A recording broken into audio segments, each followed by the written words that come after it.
కేసీఆర్ ముఖ్యమంత్రిగా ఉన్నప్పుడు వచ్చిన నీళ్లు మళ్ళీ కేసీఆర్ పొలం బాట పట్టిన తర్వాతనే కాలువలకు నీళ్ళు వస్తున్నాయి. మరి ఇన్ని రోజులు నీళ్ళు ఎందుకు రాలేదు అంటే కాళేశ్వరం మీద జస్ట్ ఒక 2 పిల్లర్లని బూచిగా చూపెట్టి మొత్తం కాళేశ్వరమే విఫలమైన ప్రొజెక్ట్ చేసి కేసీఆర్ ఇమేజ్ని డ్యామేజ్ చేద్దామని ఇన్ని రోజులు కేసీఆర్ మీద కక్ష కట్టి రైతుల పొలాలకు నీళ్ళు ఇవ్వకుండా లక్షల ఎకరాలు ఎండబెట్టారు. లక్షల ఎకరాలు మొత్తం ఎండిపోయినాయి.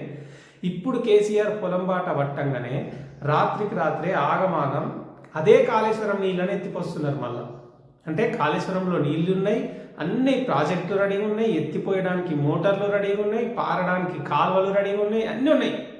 జస్ట్ కేసీఆర్ ఇమేజ్ని డ్యామేజ్ చేద్దామనే ఉద్దేశంతో 4 నెలల నుంచి నీళ్లు ఇవ్వకుండా పొలాలను ఎండబెట్టిర్రు, చెరువులు ఎండిపోయినాయి, కాలువలు ఎండిపోయినాయి, వాగులలో నీళ్లు లేవు, భూగర్భ జలాలు మొత్తం అడగంటిపోయినాయి, లక్షల ఎకరాలలో పంటలు ఎండిపోయినాయి.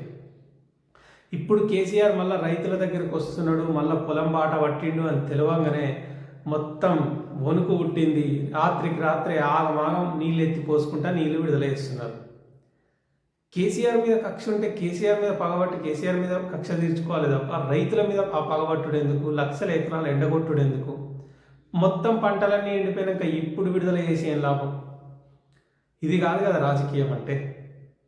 ఎవరికి నష్టం జరగకుండా రాజకీయం చేయాలి కదా. రైతుల పొట్ట కొట్టి సాధించింది ఏమున్నది?